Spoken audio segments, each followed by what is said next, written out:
Hello, everyone. It looks like with a little bit of glitchiness, but we are live streaming now. I see us on World Class Speech Services page on Facebook, and I am going to believe that we're still on LinkedIn.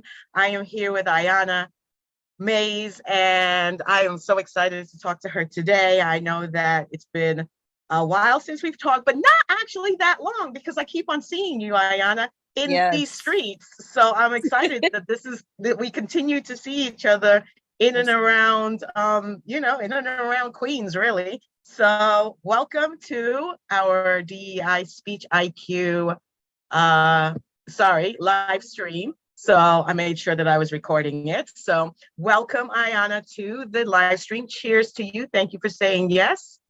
And cheers. I got my iced tea and we're going to stay hydrated, but also our allergies are kicking in. So I'm going to give a heads up in case either one of us needs to sneeze in this moment. I feel like New York is all about the allergies It right is now. allergy season right now. It is. It's happening hard. So absolutely. Welcome. And to those people that are watching us, I hope that a couple of people get to watch us today. And if not, of course, the recordings will be there. And also for the audience, just to say, I'm going through Restream. So I actually got my YouTube channel also hooked up. So Nice. hey, I might be doing something new. What? Well, I'm almost too scared to look because if it doesn't work out, then it's just not there, but it's okay. Maybe one day Instagram will let me stream there too. But yeah. So Ayana, I know from meeting her at Adelphi University, where she was a student and she took a class with me. I didn't actually get to supervise you at that time, but I did get to teach you in class. I sort of semi saw you on the supervision side, but not really directly. If I recall correctly, you were. Well, you did. I learned a lot. You were my mentor. You mentored me. Yes. With there was one student that was doing accent correction. Yes. And that was that exposed me to the virtual. Yeah. So you were the first person that ever had a class that taught individuals how to do therapy virtually. And little did we know, you were ahead of the curve because COVID was right around the corner. Really? And guess who was prepared for doing therapy online? And that would be me. And that was because of you. So you were really a trailblazer. No, thank you. Yes, absolutely. Kudos to you. Yes, I forgot about that accent that. client. Cheers, exactly. Let's go. So yeah, for the audience, tell them a little bit about how you got into speech pathology and what you're doing currently. Well, first, thank you for having me. When I saw the invite, I was really excited because you were my mentor. You were one of the people that inspired me to continue on with this life of being a speechy, so they say. And what inspired me to take this route from, being a tutor and teaching in the classroom, it was my collaborations working in an ICT classroom where the speech therapist just got it. I worked with really passionate educators. However, in my role, I was very strong working with students who had IEPs and who had diverse learning needs. So, and I was still a second year, maybe substitute student. I would always tutor, and being exposed to the ICT classrooms where a good number, a third of the class had special learning needs. I saw that the speech therapist was just so much in tune, and I inquired. I said, okay, so let me look at what you're doing. And so that was my first exposure.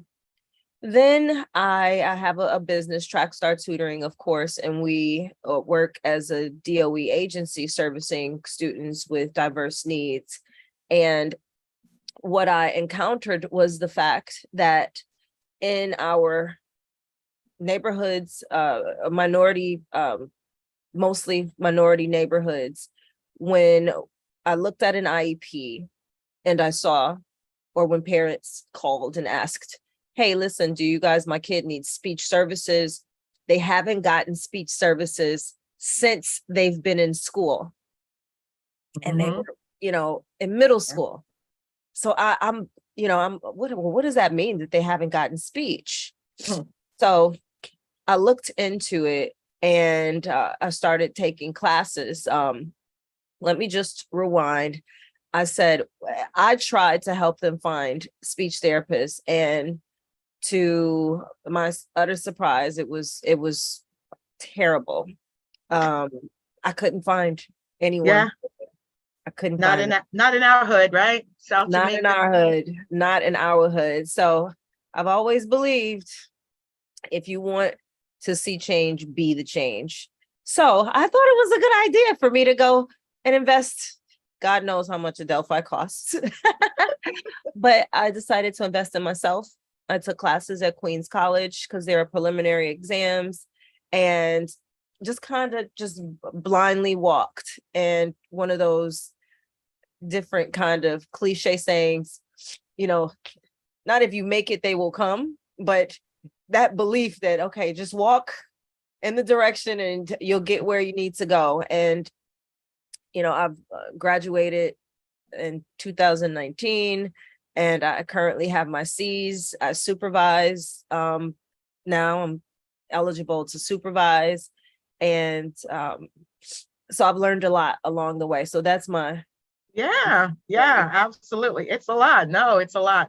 And you're unfortunately correct that sometimes in certain necks of the woods, it's harder to find speech pathologists, as we know, because those that are qualified may not necessarily want to come into our neighborhoods. But our neighborhoods are our neighborhoods, which is part of the discussion around recruitment, right? So a lot of people are talking about who they should recruit and how we can recruit more people from non-traditional, I would say, backgrounds. And you were somebody who, what was your undergrad studies? So I graduated from Fisk University with the undergrad in business administration. So there you go. So that is non-traditional. Exactly. That's not, you didn't walk in from your speech degree to another speech degree. You walked in with a business head on. And that's why you've taken off so quickly, because the truth is you were like, I'm all about the business. Let's go. What's next? So I love that. So again, it's good to see you, because I want to say that. And so, part of it is kind of congratulations, but also, not to try to pat myself on the back, but I saw you at our Queens Power Women, Queens Power Women of Queens event, where I was happily surprised to see you there, because again, sometimes you don't know who else is going to be there, and it's good to see people's names and be like, what, you too? So that was very cool. So congratulations to you, because you are continuing to build and grow a different business, or expanding your business beyond the tutoring and into other areas also, I'm assuming through speech also. I know I've called you a couple of times to try to refer clients to you, so for speech services. Yes, it's more, it's such an overwhelming need for services. It breaks my heart that I can't help everyone. Yeah, absolutely. So the next question is more to do with, as we need to, with DEI, meaning diversity, equity, and inclusion, because this is DEI Speech IQ. So I try to ask some questions about your experience with some of our diversity. But when did you first notice that our field, the speech and hearing career, needed, perhaps, if they needed, and if maybe you didn't notice it, but did they need more information around diversity, and whether there was a disparity that you noticed? When did that happen? So just in general, I had never, I'm a native Detroiter, And so I'd never heard of a speech therapist in my life, for whatever reason. I just never, I've never Interesting. even, I never heard of a speech therapist until I came here to New York and started delving into helping provide services for students with diverse needs. And it was there that I just kept coming into these conversations with parents of color and students of color, and they could not find a speech therapist. And I am a resilient individual, and if I'm struggling to find someone, then that's hard. But what I noticed is that the people that I would call and I would find, it was they did not want to come to the neighborhoods, so to say. So that kind of clued me to the fact that, hey, hold on, maybe there's a lack of people of color in this field. And once I went to Queens College, I had classes where I was the only African American person. There may have been, maybe one or two Latino individuals there, but in every single class, if I was lucky to have one other African American person in the class, and this was throughout the entire class. And the Queens College program is revered to be one of the quote unquote top programs. However, Sure. when you looked at the graduate class, there was no diversity. There was not any diversity. It was very, very few people of color. So that was really eye-opening. So yeah, no, I absolutely, I get it. and So I definitely, go ahead, sorry. And let me add too that systemically, when you are speaking of going to a Queens College for a graduate program, the cost to attend a Queens College versus an Adelphi or versus another school, a Hofstra or a school like that, I almost had to drop out because I couldn't afford my tuition. So the opportunities to go to schools that are affordable is also a systemic barrier that I've seen. It's, and I didn't know the right people at that time to get into a CUNY school. Right. So true. So true. I joke, and the joke is, joke, not joke, but that I went to NYU, but I was so naive, similar to you, what you had said, like I never really heard of speech pathology, so I didn't know any better. But I applied to Queens College and I applied to NYU for my graduate program. And I joke, not joke, that I got rejected from Queens College and I ended up going to NYU. It was kind of my dream school, so I didn't mind it. But the other part was that, not for nothing, yeah, it was very expensive, and it would have saved me thousands upon thousands of dollars, I am sure, especially in those good old days, to have gone to a Queens College. But I didn't have a single, I didn't know, I wasn't, I didn't have a clue about what was, what I should be doing and who wants me and who doesn't want me. So basically that was definitely a learning curve for me also. So you're not the only one. You are not the only one. Good point. So again, yeah, that was real. That tuition was real. Yes, no doubt. So definitely understandable. I forgot that you were from Detroit. There was, we won't go into it, but yes, absolutely. That is, Detroit is also has definitely some low socioeconomic areas. So I'm sure that is similar, and it has a pretty, I would say, strong Black Black neighborhoods. But I don't know a lot about Detroit. So, one day I'll go and visit. What Chocolate City, exactly. So, there's definitely history there. Hopefully there's more people that are coming out of Detroit. So, yeah, I won't name names because I might mess up, but I'm pretty sure one other person that I know came out of Detroit as a speech pathologist. One person, one black woman. Frankly, I don't even know that there's others, so we'll see. See if anybody could name anyone. So we do have a few people that are on LinkedIn watching. So Hey, and so hopefully they'll find us on, like I said, on Facebook. I did share it there, and then I do see it on. I did check in on YouTube for it, so you'll be able to check it out there. I'll Oh, save it over super there, of cool. course. So obviously, times have changed. You're a relatively recent graduate. So I'm going to ask you this question that I think I forgot to ask you before, but I'm curious for you. Did you feel that your graduate program, being that you're a relatively new speech pathologist, did the graduate program give you any heads up about, or how, let me say it this way, how, if it did, the graduate program provide you with any information around really about being, so to speak, sometimes the only, but again, multicultural awareness. In the good old days, it would be called competence and awareness. Now it's responsiveness for yourself as well as, humility for yourself as well as responsiveness for the clients. So how did that play out for you? So,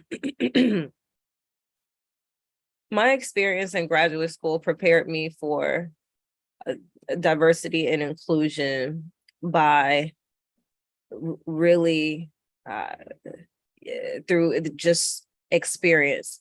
There were experiences that opened my eyes to what a good speech therapist looks like and what a not so good speech therapist looks like.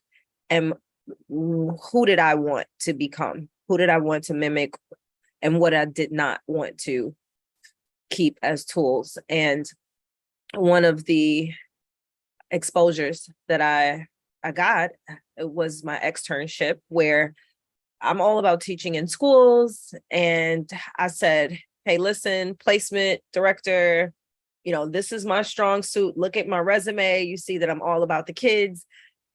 Maybe expose me. I had never worked with preschoolers or early intervention. So I'm like, yeah, of course they're going to place me in a setting like that. And they placed me in a geriatric setting.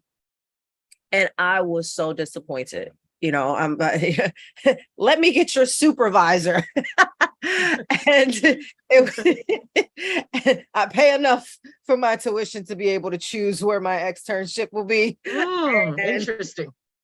No, that was a joke, but I really did try hard to get out of that. And unbeknownst to me, that was an amazing experience. And I thrived in that setting. And I did not know that I would love it. I totally loved it. And I was that exposure, things like that. These are the unknown exposures that you as a student, you don't know anything. So you do have to trust the process, whether the process be favorable, perceivably favorable, or unfavorable to you. And also me being a working student. Yeah. Unlike, more than 3/4 of my class were, straight out of their bachelor's. They had a plan, let's say that, and I had to work while I was in school. So that was a huge challenge for me, but I did it. I made it through. I persevered. And I did feel like you as a mentor, there were some really awesome professors that supported me and helped me along, helped me to make it through to the finish line when it came to things. So. Right. Yeah. No, it's an uphill battle at times. I worked also while I was in grad school, so I absolutely understood And listen, the real deal, that not all of us can sit around and not work. And I'm not saying it in a bad way. Grad school is hard enough. It's challenging enough. There's a lot of work to be done, especially by the time you're in your externships. It's like you have 2 jobs at that point, almost like 3 jobs. So I understood. And you stepped up as best as you could. I remember you being in class in your car driving from one place to another, or being in the office, being at work, so to speak. You remember I had to fight to be in your class? Yes, I do. Yes. And again, come to find out, everybody next semester would be like, please sign us up. Like, we need this. We need to know. So yeah, absolutely. I just want to tell the viewers like what happened. Like, this is a lot of people don't know that this story happens, but I was doing an externship at a school, and my class for teletherapy was on a Friday, I believe.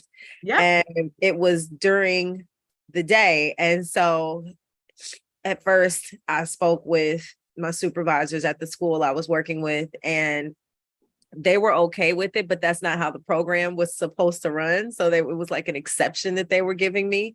And the leadership at Adelphi said, hey, listen, we can't do this, and I had to fight tooth and nail to stay in your class. So much so that they changed my school to a different school, where I was able to have better accommodations to attend your class. So that was that was something. I remember it. I don't remember it as much detail because I wasn't in those conversations in those back rooms. But I remember you said, like you going back and forth and saying like, I'm heading to this place, I'm going to this place, and then having to, and like you said, changing. And I was like, okay, something's changed. And again, thank goodness that you advocated for yourself also to do that.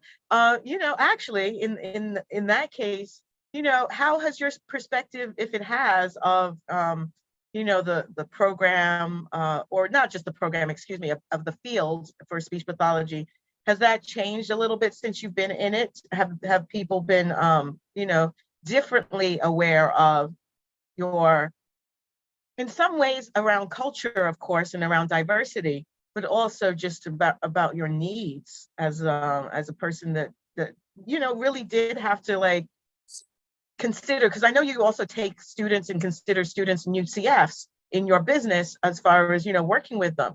Has it changed a little bit since you've been in, or have you made changes? It's funny that you plan changes. It's funny that you ask. Because one of the young ladies that worked with me in the first school that I was in, she now works with my company now from all those years ago. She was from an agency, and she excuse me, she and I forged a relationship, and she was not a person of color.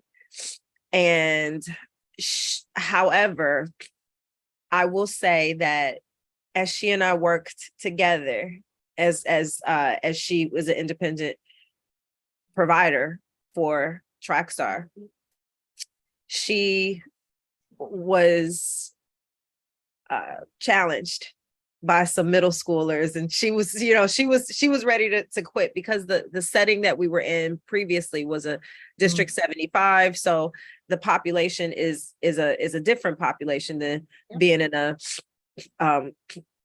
regular ed classroom where students receive speech for whatever reason. Their IEPs have them mandated to receive it, and she's telling me about the attitudes that these middle schoolers are having, and the fun times that they have with special words and so, and I had to say to her, listen, these little Black kids, if they're sassy with you, be sassy back with them, but with love. You can't give up on them. The one thing that I think I'm a silent, theorist when it comes to, I don't know if they proved it yet, but tragedy could be harvested in our DNA, I guess, the struggle. And so there's an innate will to fight, I guess you would say, for students in diverse communities. And so they naturally have this persona of being hard, but really they're still babies. They need to be loved, but you have to kind of meet them where they are. and not be a pushover. So I said, hey, listen, it's a little bit different. You kind of have to adjust to your kid, and, but do it in love. And that was the biggest thing. I said, you cannot. At one point she was, I could see that she was starting to get fed up. And I just said, hey, listen, if you don't take it personal and you approach it with love, then you'll just love what you do and it'll just come naturally. And she's persevered for years now. And nice. It was the open conversations that you get to have with, non-minorities, other minorities. Sure. And that honesty and in diversity and inclusion that I think teaches others what the struggle is, because in their mind they may have an idea of what things should be like, but that's not the reality. Right. It's true because it's different than the books, and it's different than TV, and it's different, but it's when it becomes real, it becomes real. Absolutely. Yeah. So what would you say would your vision be for our CSD and speech and hearing fields? What would a vision for transformative change if we made it super great and everything worked out perfectly? What would you love to see within our field? I think that several people have different perspectives, and I know that I have a perspective because I'm still in academia. So I still get that version of like, what should I do as a professor to make this work? I love what you said earlier. So I might show that clip to my students about being open to a multitude of experiences. But again, what about you? I am a foundational type of person. I don't believe that true change happens overnight. So the CSD programs change with intentional mentoring and having a pipeline. What this may consist of, and I'm sure that there's more than one way to achieve such a type of program, is to start off with mentoring kids from high school, kids, the college students who may not have a direction. Hey, listen, have you thought about speech therapy? Because my god sister, who's also from Detroit, amazing personality. She's just beautiful inside and out. Her father ran a business, and for all his life, a successful business. And she went into business administration and, tried to help run the family business. And she was just like, this is just not for me. And somehow along the way, she was exposed to a speech therapist where they said, or that she took a personality quiz, and she was really just trying to find herself. Next thing you know, she, and I had no idea that she was finishing up her graduate program around the same time that I was finishing up mine. So we didn't even know that we were both in graduate school for speech, but because so basically what happens is that she went and spent a lot of time and a lot of money getting a degree where, she's like, oh, I love being a speech therapist. This is my personality. This is what I like to do. I love being a therapist. And at some point along the line, could someone have influenced her early in her career and set her up for success a lot sooner? Yeah. So definitely mentoring is a big part of what I believe in strongly and participate in as often as I can, as frequently as I can. So you are on the right track with giving advice, as an employer, as well as, kind of recognizing that it's needed and it's necessary. So what in what way can somebody potentially reach out to you? Because we're coming to the end, but I'm curious if somebody needs to reach out to you, how would they be able to reach out to you? And then I'll ask the bonus question. And what kind of projects would are you working on? I have a website. We have a website, www.trackstartutoring.com. That's TRACKSTAR, Trackstar, and tutoring, TUTORING.com, or They can reach us at 872-222-STAR, and that spells out 7827. Again, that's 872-222-STAR, STAR, or 7827. Nice. And So also Star Tutoring at Gmail. Yes, yes, absolutely. So the bonus question this month is around, again, around Black. It's specifically, August is Black Business Month, and I am obviously very interested in how we can support Black businesses. So do you have a recommendation for Black Business Month that you want to share with us, or can you share one? So what, for instance, give me an example of what you might mean. Well, for instance, there is You Go Natural, which is this is one of the things that I've spent money on. So You Go Natural, talking about hair. And they have headbands, but they have head covers. They have, the first thing that I bought from them was a swim cap to hold dreadlocks, right? So Okay. I do not want to spend 3 hours on vacation sitting under a hair dryer. So I definitely, bought the swim cap from You Go Natural. So that is one product that I buy, one Black owned business that I definitely recommend for those of you that want to buy swim caps, because not all of us can just jump in the water and feel confident that it works. It works nice. It covers my hair. God knows. I got a couple of them. Let's be clear. It's been time, but they're very stylish. So that's the reason why I definitely, You Go Natural, YGN. So what about you? What Black business would you recommend? And it could be anything, could be small, big, or whatever. Okay. So I do have one in mind, actually. So I love the Nourish Spot because it's and shout out to Dawn. Her name is Dawn also. Yes, that's our girl. That's our girl. That's right. Yeah, she provides an option for healthy foods, juices, salads, these nice, very high quality foods, tasty foods.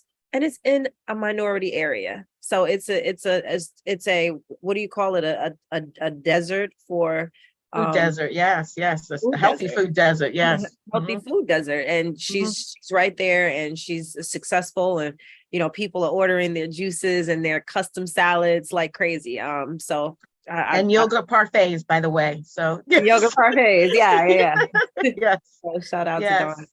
Absolutely. So the Nourish Spot is definitely one of our go-tos. Love Dawn, because of course, we have the same name, so we connected very easily. Of course. Well, of course. And actually, as I'm sure she's had the opportunity this summer, this baseball season, to be at Citi Field.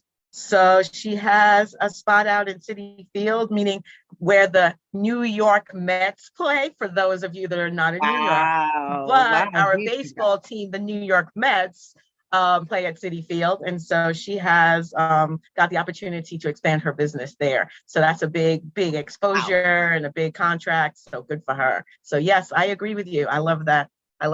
So thank you for reminding everyone out there that healthy food and supporting these small businesses so that they can grow and they can, find these opportunities. So absolutely. So what is if you would like people to follow you on social media, where can they follow you?